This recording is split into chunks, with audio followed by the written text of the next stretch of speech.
नमस्कार विद्यार्थी मित्रांनो, कशा आहात? आय होप सगळेजण मजेत असाल.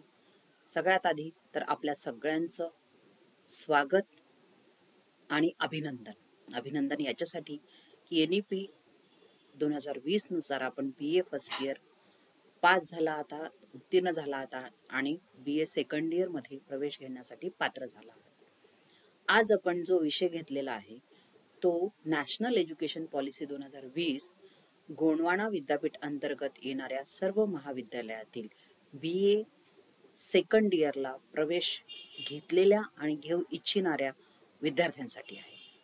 विद्यार्थी मित्रांनो, BA हा विषय जो आहे तो फॅकल्टी ऑफ ह्युमॅनिटीज मध्ये येतो आणि BA सेकंड इयर सेम 3 याला आपण नॅशनल एज्युकेशन पॉलिसीच्या भाषेमध्ये लेवल 5 म्हणूया, जो तुम्हाला 2025-26 या शैक्षणिक सत्रासाठी लागू होणार आहे. आपण वेगवेगळ्या विषयांविषयी माहिती पाहणार आहोत. तर आपला जो प्रवेश निश्चित झालेला आहे BA सेकंड इयर साठी सेम 3 साठी, त्यामध्ये प्रामुख्याने 2 विषय आहेत. एक मेजर विषय आणि दुसरा मायनर विषय. आता मेजर आणि मायनर म्हणजे काय असा तुम्हाला प्रश्न पडला असेल तर विद्यार्थी मित्रांनो, तुम्हाला आठवत आहे की BA फर्स्ट इयर मध्ये असताना तुम्ही 2 विषय कोर विषय म्हणून निवडले होते, कोर 1 आणि कोर 2. आता ते कोर तुमचे कोणतेही असू शकतात. पॉलिटिकल असू शकतो, सोशॉलॉजी असू शकतो, जिओग्राफी असू शकतो, होम इकॉनॉमिक्स असू शकतो किंवा इंग्लिश असू शकतो किंवा आणखी कोणता असू शकतो. आणि त्यापैकी कोर 2 सुद्धा यापैकी एखादा असू शकतो किंवा आयदर आर असू शकतो. त्यानंतर आपण पाहणार आहोत की आता या मेजर आणि मायनर सब्जेक्ट म्हणजे काय. तर सगळ्यात पहिल्यांदा आपण पाहूया, हा एक चार्ट मी तुमच्या समोर ओपन केलेला आहे. या चार्ट मध्ये तुम्हाला या ठिकाणी दिसत असेल तर major subject for non practical आणि मेजर सब्जेक्ट फॉर प्रॅक्टिकल असे 2 कॉलम दिलेले आहेत. याचा अर्थ काय, तर ज्या विषयाला प्रॅक्टिकल नाही, उदाहरणार्थ पॉलिटिकल असेल, इंग्लिश असेल, मराठी असेल, सोशॉलॉजी असेल, या विषयांना प्रॅक्टिकल नसतं, म्हणून त्याला नॉन प्रॅक्टिकल विषय असे म्हटलेले.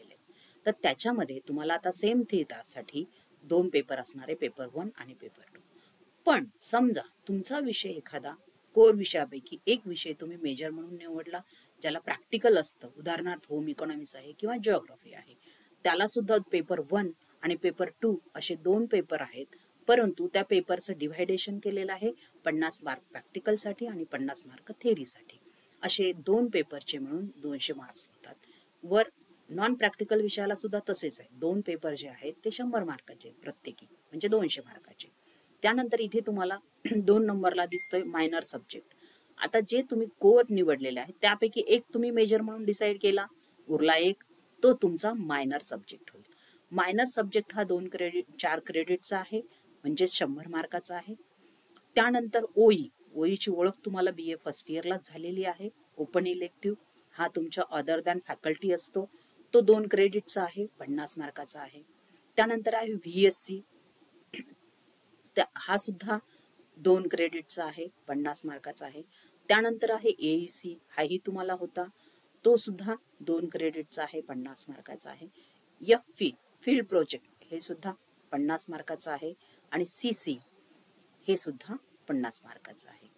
तर या विषयाची या मेजर आणि मायनर सोडले तर बाकी OE म्हणा, VSC किंवा AEC किंवा FP आणि CC या विषयांची तुम्हाला ओळख आहेच. तर आपण आज बोलूया मेजर विषय. मित्रांनो, तुमच्या स्क्रीन समोर जी या विषयांची जी लिस्ट आहे ती मेजर विषय आहेत.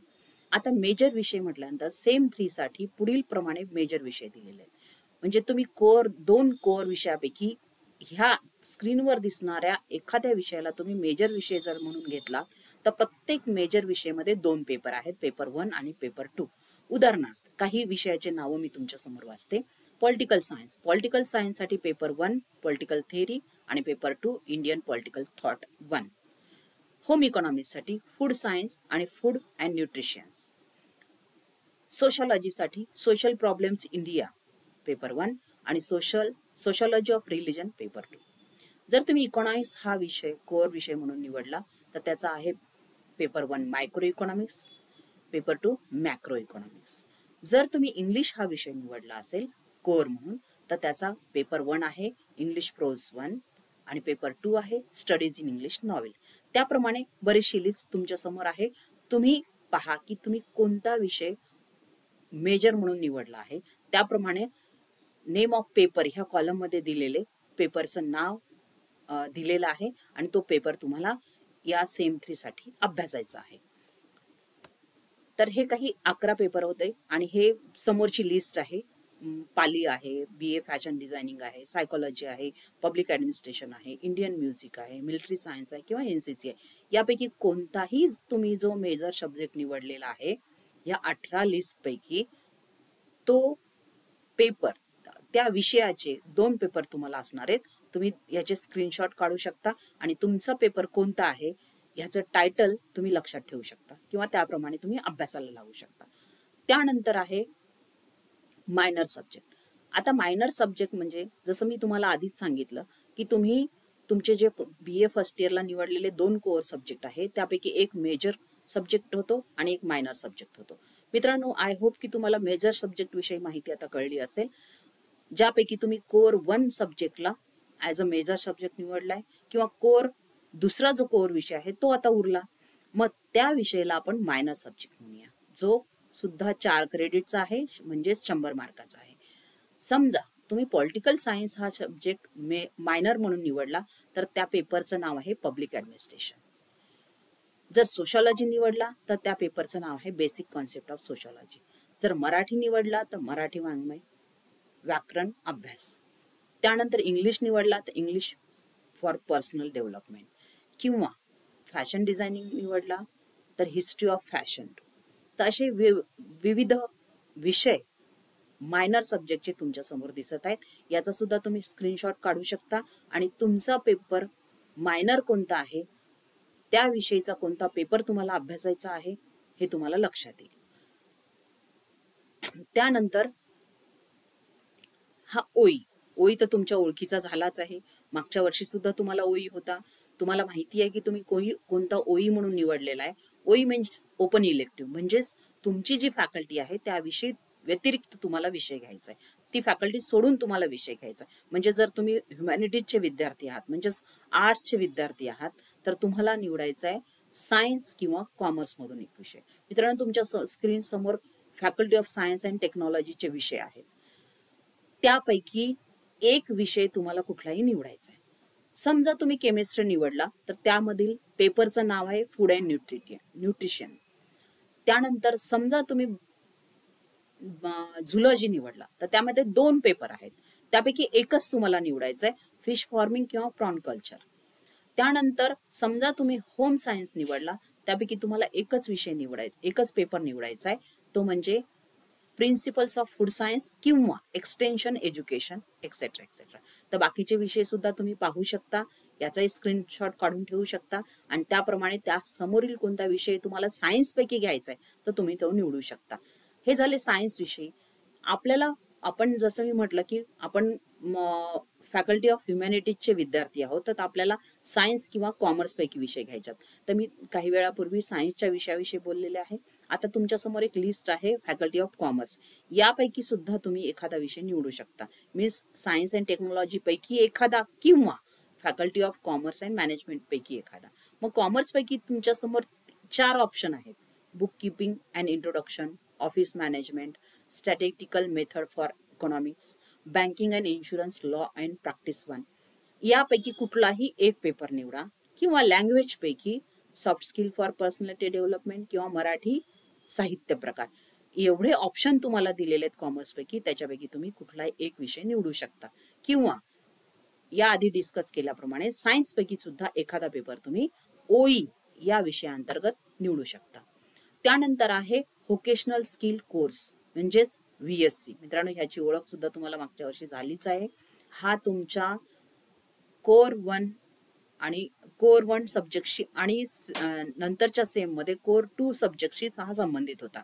आता यावेळेस काय झालेलं आहे, जसा तुमचा मेजर सब्जेक्ट ठरलेला आहे, त्यामुळे हा जो VSC सब्जेक्ट आहे तो मेजरशी संबंधित असतो. तुम्ही जो मेजर सब्जेक्ट ठरवलेला आहे, म्हणजे कुठलाही ठरवला असेल, उदाहरणार्थ पॉलिटिकल सायन्स हा मेजर म्हणून ठरवलेला आहे, तर पॉलिटिकल सायन्स मधला VSC आपल्याला काय अभ्यासायचं आहे, तर ग्राम स्वराज्य किंवा सोशॉलॉजी घेतलं असेल तर त्याच्यावरती स्टडी टूर आहे. इकॉनॉमिक्स हा मेजर घेतला असेल तर सोशिओ आणि इकॉनॉमिक सर्वे और आर्टिकल रायटिंग हा विषय आहे. इंग्लिश घेतला असेल तर बेसिक्स ऑफ क्रिएटिव्ह रायटिंग 3 आहे. हिस्ट्री घेतला असेल तर कलेक्शन ऑफ हिस्टॉरिकल मटेरियल्स आहे. म्हणजे तुम्ही ठरवा की तुम्ही कोणता कोर विषय निवडला, त्याच्यापैकी तुम्हाला महाविद्यालयातनं बरोबर तोच VSC दिला जाईल. याच्यामध्ये तुम्हाला ऑप्शन नाहीये. ऑप्शन याच्यासाठी नाहीये की तुम्ही जो कोर मेजर निवडलेला आहे त्याच्याशी संबंधित हा विषय असणार आहे. तर तुम्ही ठरवा की तुमचा कोणता विषय आहे आणि व्होकेशनल कोर्स कोणता आहे किंवा प्रॅक्टिकल किंवा व्होकेशनल कोर्स कोणता आहे ते तुम्हाला निवडायचं आहे. त्यानंतर आहे ॲबिलिटी एनहान्समेंट कोर्स म्हणजे AEC. मित्रांनो, तुम्हाला याच्याबद्दल जास्त मला वाटतं सांगायची गरज नाहीये, कारण फर्स्ट सेमला आणि सेकंड सेमला तुम्हाला AEC सब्जेक्ट तुम्ही अभ्यासलेला आहे. तुम्हाला तो कशा पद्धतीनं असतो हेही माहिती आहे. म्हणजे सेम 1ला जर इंग्लिश किंवा सप्लिमेंटरी इंग्लिश असेल तर सेम 2ला मराठी किंवा हिंदी किंवा पाली किंवा बंगाली असेल. या उलट सेम 1ला तुम्ही मराठी किंवा हिंदी किंवा पाली किंवा बंगाली अभ्यासला असेल तर सेम 2ला तुम्हाला इंग्लिश किंवा सप्लिमेंटरी इंग्लिश हा विषय अभ्यासायचा आहे. आता तुमच्या समोर जी स्लाइड आहे त्याच्यामध्ये दिलेले list of field course FP. तुम्हाला जी मी पहिली क्रेडिटची लिस्ट दाखवली होती त्याच्यामध्ये FP याचा उल्लेख आलेला आहे. FPचा अर्थ होतो field project. Separate guidelines are given for field projects for semester 3. आणि जो तुमचा मेजर सब्जेक्ट आहे किंवा जे काही तुमच्याकडनं फील्ड प्रोजेक्ट करून घेतल्या जाणार आहेत त्या विषयाच्या संबंधित सरांकडे ह्या सगळ्या गाईडलाईन उपलब्ध आहेत. तुम्हाला त्यांच्याशी संपर्क करायचा आहे. त्यानंतर शेवटचा होता CC. सगळ्यात खाली होता जो क्रेडिटचा चार्ट मी तुम्हाला दाखवला सगळ्यात आधी, त्याच्यामध्ये सगळ्यात खाली होता CC. मग CC मध्ये कोणते विषय आहेत? NCC किंवा NSS किंवा योगा किंवा स्पोर्ट्स किंवा लाईफ लॉंग लर्निंग यापैकी कुठलाही एक हा CC मध्ये तुम्हाला निवडायचा आहे किंवा तुम्ही निवडलेला आहे.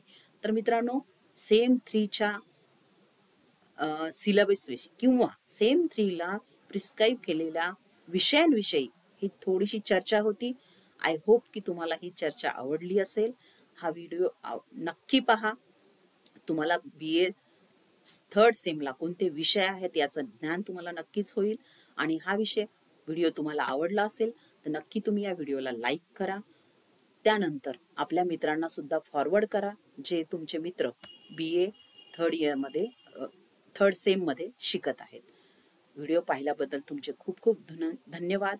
छान अभ्यास करा आणि जीवनात यशस्वी व्हा. थँक्यू.